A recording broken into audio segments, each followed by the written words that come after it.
Truth and reconciliation.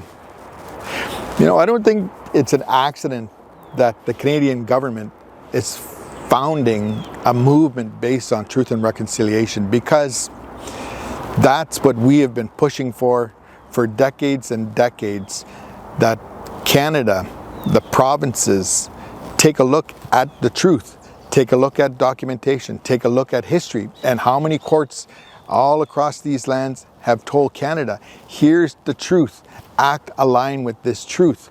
So now they've created some labeling, and it's basically the same thing that we've been saying forever and ever. Truth and reconciliation, you need to align yourself and understand the truth of what modern day Canada has inherited.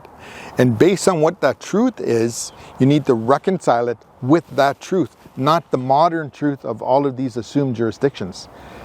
And it's not up to us to reconcile with what you've created as a result of a misinterpretation of the truth that we've been telling you all along, and even your own courts are telling you, but you need to align yourself and reconcile yourselves with the reality of what the foundation of Canada is and what reserved jurisdictions are there for Indigenous people. It's going to be a big pill to swallow. If Canadians were provided with proper education all the way through history, this wouldn't be a big pill to swallow.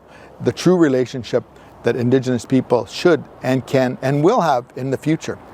We need to chart that course. Truth and reconciliation is a reality. We've been pursuing that forever and a day. And when we look at those land acknowledgements, similarly, those land acknowledgements are truth.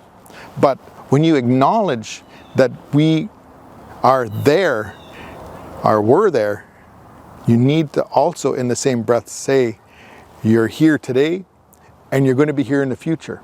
And in this acknowledgement, we recognize that we will do what we can, and we commit to doing what we can to make sure that the truth and the real relationship that Indigenous people should be enjoying will eventually come to fruition through efforts of my organization. It's not enough to acknowledge that Indigenous people were here, the mighty, beautiful red man and the red people were here. No, we were here, we're still here, and we're going to be here in the future. So you need to actually put forward action that's going to give life to those land acknowledgements. It's easy just to spew out an acknowledgement. Lots of work to be done, and AFN can lead that work.